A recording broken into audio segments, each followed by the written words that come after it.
नमस्कार दोस्तों, स्वागत है आपका एक बार फिर से। दोस्तों, ये बात उन दिनों की है जब बुद्ध मरुवन में अपना समय व्यतीत कर रहे थे।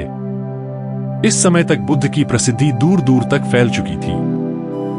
बहुत दूर दूर से लोग अपनी चिंताओं और परेशानियों का समाधान खोजने बुद्ध के पास आते थे। ऐसे ही एक दिन जब बुद्ध मरुवन में अपने शिष्यों को प्रवचन दे रहे थे तो एक अधेड़ उम्र का व्यक्ति अपने 20 वर्ष के पुत्र को अपने साथ लिए बुद्ध की तरफ चला आ रहा था। जब वह प्रवचन स्थल के पास पहुंच गए तो एक नजर उन पर डाली और इशारे से बैठने के लिए कहा। जब प्रवचन समाप्त हो गया और सभी लोग वहां से चले गए तो बुद्ध ने उस व्यक्ति को अपने पास बुलाया और बैठने के लिए कहा। वहां चारों तरफ हरियाली छाई हुई थी। मौसम बहुत सुहाना था और तरह तरह के पक्षियों की आवाजें गूंज रही थी। ऐसा नजारा देखकर उस व्यक्ति को अंदर से असीम शांति महसूस हो रही थी। इसके बाद बुद्ध ने उस व्यक्ति से आने का कारण पूछा तो इस पर व्यक्ति ने कहा, हे तथागत, मैं 2 दिन की लंबी यात्रा करके अपने पुत्र को आपसे मिलवाने लाया हूं। ये मेरा इकलौता पुत्र है और ये हर समय थका थका रहता है। ऐसा लगता है जैसे इसके अंदर कोई जान ही नहीं है, कोई प्राण नहीं है। इसका स्वभाव भी काफी चिड़चिड़ा हो गया है। अगर हम इससे कुछ भी कहते हैं तो यह हमारी छोटी छोटी बातों पर गुस्सा हो जाता है। इसके देखने की क्षमता भी उम्र से पहले ही कमजोर हो गई है और इसके बाल भी सफेद पड़ने लगे हैं। इतनी कम उम्र में इतनी बड़ी उम्र का लगना मुझे तो कुछ समझ नहीं आ रहा। इसके साथ हो क्या रहा है? तथागत, मैं अपने पुत्र के स्वास्थ्य को लेकर बहुत चिंतित हूं। जब मैं अपने पुत्र को वैद्य जी के पास लेकर गया तो उन्होंने कुछ औषधि दी और कहा, अपने पुत्र को तनाव कम लेने के लिए कहो। वो अपने दिमाग में बहुत अधिक तनाव लेता है, इसलिए उसकी ऐसी हालत हो गई है। लेकिन मुझे उनके बहुत समझाने के बाद भी तनाव का मतलब समझ नहीं आया। मुझे नहीं पता कि तनाव होता क्या है, यह किन कारणों से आता है और उसे कैसे अपने पुत्र के दिमाग से निकालूं। लेकिन मुझे सबसे पहले तो ये समझना है कि तनाव होता क्या है। इसीलिए तथागत, मैं आपके पास आया हूं। कृपया आप मेरी समस्या का समाधान कीजिए। यह सुन बुद्ध उसके पुत्र को बड़े ध्यान से देखते हैं। उसके चेहरे को देखते हैं, उसकी आंखों को देखते हैं और फिर उसके हाथों की नब्ज को भी देखते हैं। यह सारी विधि करने के पश्चात बुद्ध उस व्यक्ति से कहते हैं, तनाव लेना तो कोई नहीं चाहता, लेकिन फिर भी यह तनाव लोगों के दिमाग को दीमक की तरह पकड़ लेता है और व्यक्ति जान भी नहीं पाता कि वह तनाव में जी रहा है। लेकिन अगर व्यक्ति तनाव के कारणों को अच्छे से समझ लेता है और तनाव के बारे में कोई ऐसा पैमाना बना लेता है जिससे वह जान सके कि वह कितने तनाव में है, तो वह इस समस्या का समाधान भी खोज सकता है। सबसे पहले तो तुम ये समझो कि तनाव होता क्या है। जब भी कोई व्यक्ति कोई काम कर रहा होता है लेकिन उसका मन कहीं दूर भटक रहा होता है, कल्पनाओं में होता है, तो उसके शरीर और मन के बीच एक दूरी पैदा हो जाती है। यह दूरी जितनी अधिक होगी, व्यक्ति उतनी ही ज्यादा बेहोशी की अवस्था में होता है और शरीर व मन के बीच की इसी दूरी, इसी खिंचाव को तनाव कहा जाता है। आखिर कोई पसंदीदा खेल खेलने के बाद व्यक्ति चुस्ती और प्रसन्नता से क्यों भर जाता है, जबकि उसने तो अपने शरीर को थकाया है। लेकिन समझने वाली बात यह है कि खेलते समय मन और शरीर एक साथ पूरी तरह से उस खेल में केंद्रित होते हैं, जिससे शरीर और मन के बीच दूरी पैदा नहीं होती है और कोई तनाव पैदा नहीं होता। और अगर दिमाग में कोई तनाव था भी तो वो भी दूर हो जाता है। लेकिन इसके विपरीत जब हम कोई ऐसा काम करते हैं जो हमें पसंद नहीं है तो हमारा शरीर तो उस काम को कर रहा होता है, लेकिन हमारा मन कहीं दूर कल्पनाओं में भटक रहा होता है, जिससे शरीर और मन के बीच एक दूरी पैदा हो गई और तनाव ने जन्म ले लिया। इसीलिए व्यक्ति को एक समय पर सिर्फ एक ही काम करना चाहिए और अपने तन और मन की सारी शक्ति उसी एक काम पर लगा देनी चाहिए, जिससे व्यक्ति के अंदर तनाव पैदा ही ना हो। इसके बाद बुद्ध ने कहा, तनाव पैदा होने के मुख्य 8 कारण होते हैं और जिसने इन कारणों को समझ लिया वो जीवन भर तनाव मुक्त रह सकता है। मुख्य कारणों में सबसे पहला कारण है अति महत्वाकांक्षी होना। महत्वाकांक्षी होना अच्छी बात है, लेकिन क्या कभी आपने इस बात पर ध्यान दिया है कि इंसान के लक्ष्य कभी पूरे ही नहीं होते? उसका एक लक्ष्य पूरा हुआ नहीं कि वह दूसरे की तरफ भागने लगता है। दूसरा पूरा हुआ तो तीसरे की तरफ, और इस तरीके से वो अपने लक्ष्यों को पाने के लिए जिंदगी भर गोल गोल घूमता रहता है। इसीलिए जो व्यक्ति अति महत्वाकांक्षी होता है, जिसने बड़े बड़े लक्ष्य बनाए होते हैं, वह वर्तमान में कभी रह नहीं पाता। उसका मन सदैव भविष्य की योजनाएं बनाने में ही व्यस्त रहता है। उसका शरीर तो वर्तमान में रहता है, लेकिन मन भविष्य में ही रहता है, जिससे मन और शरीर के बीच दूरी पैदा हो जाती है और वह तनाव भरी जिंदगी जीने लगता है। बुद्ध के मुंह से यह बात सुन उस लड़के ने कहा, बुद्ध, तो फिर इसका मतलब है कि हमें लक्ष्य नहीं बनानी चाहिए, क्योंकि लक्ष्य बनाना भी तो महत्वाकांक्षा ही है। इस पर बुद्ध ने कहा, जीवन में लक्ष्य बनाना कोई गलत बात नहीं है, लेकिन समस्या तब उत्पन्न होती है जब वो अपना पूरा ध्यान उस लक्ष्य से मिलने वाले परिणाम पर ही लगा देते हैं और उसके परिणाम की चिंता करते रहते हैं। व्यक्ति को वर्तमान में जीना आना चाहिए।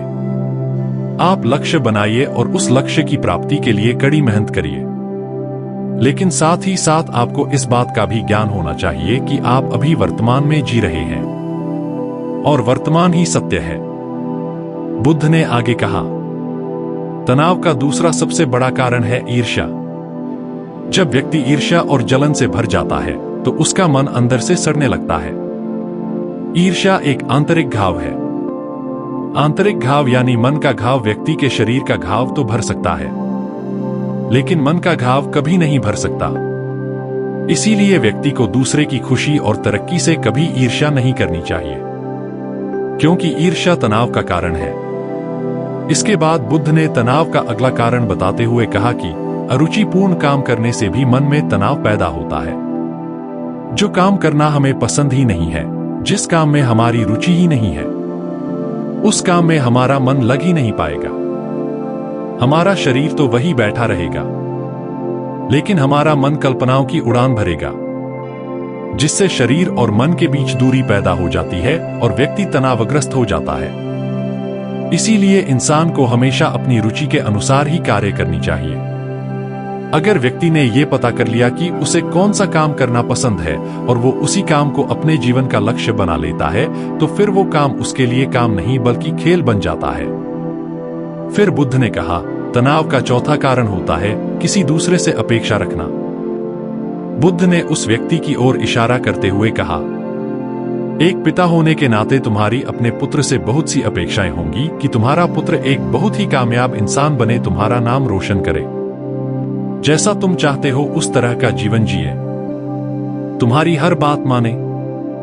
लेकिन क्या आज तक कभी किसी की सारी अपेक्षाएं पूरी हुई है? जब भी कोई व्यक्ति किसी दूसरे से कोई अपेक्षा रखने लगता है, तो वो अनजाने में अपने लिए तनाव पैदा करने लगता है। जरा सोचो कि अगर तुम्हारा बेटा तुम्हारे अनुसार काम नहीं कर रहा और वो नहीं बन पा रहा जो तुम उसे बनाना चाहते हो, तो निश्चित रूप से तुम्हारे दिमाग को तनाव पकड़ लेगा। तुम तनाव से भरा जीवन जीना शुरू कर दोगे और इस तनाव के बस में आकर तुम ऐसा व्यवहार करोगे, ऐसी बातें करोगे कि तुम्हारा अपने पुत्र के साथ संबंध और भी खराब होता चला जाएगा। इसीलिए व्यक्ति को जितना हो सके उतनी कम अपेक्षाएं दूसरों से रखनी चाहिए, और अगर पूरी तरह से तनाव मुक्त रहना है तो दूसरों से अपेक्षा रखना ही बंद कर दो। इसके बाद बुद्ध ने कहा कि शारीरिक कष्ट भी इंसान के तनाव का एक कारण होता है। जब व्यक्ति किसी शारीरिक पीड़ा से गुजर रहा होता है तो उसका पूरा ध्यान बस अपने उस शारीरिक दर्द पर होता है और वो पूरे दिन बस उसी के बारे में सोचता रहता है, जिससे उसका मन दुख के विचारों से भर जाता है और ऐसी स्थिति में व्यक्ति तनावग्रस्त रहने लगता है। यह सुन उस व्यक्ति ने कहा कि हे बुद्ध, शारीरिक दुख तो किसी भी व्यक्ति को हो सकता है, तो फिर क्या हुआ? व्यक्ति जीवन भर तनाव में ही जिएगा। इसका जवाब देते हुए बुद्ध ने कहा कि इंसान को यह बात समझनी चाहिए कि हमारा जीवन दुखों का आधार है। जैसे जैसे हमारा जीवन आगे बढ़ता है, इसमें दुख आते हैं, बीमारियां आती है और फिर अंत में मृत्यु भी आती है। तो बीमारियां इंसान के जीवन का अभिन्न अंग है, कोई इनसे बच नहीं सकता। बस किसी किसी के जीवन में ये समय से पहले आ जाती है, तो किसी के बाद में आती सबको है।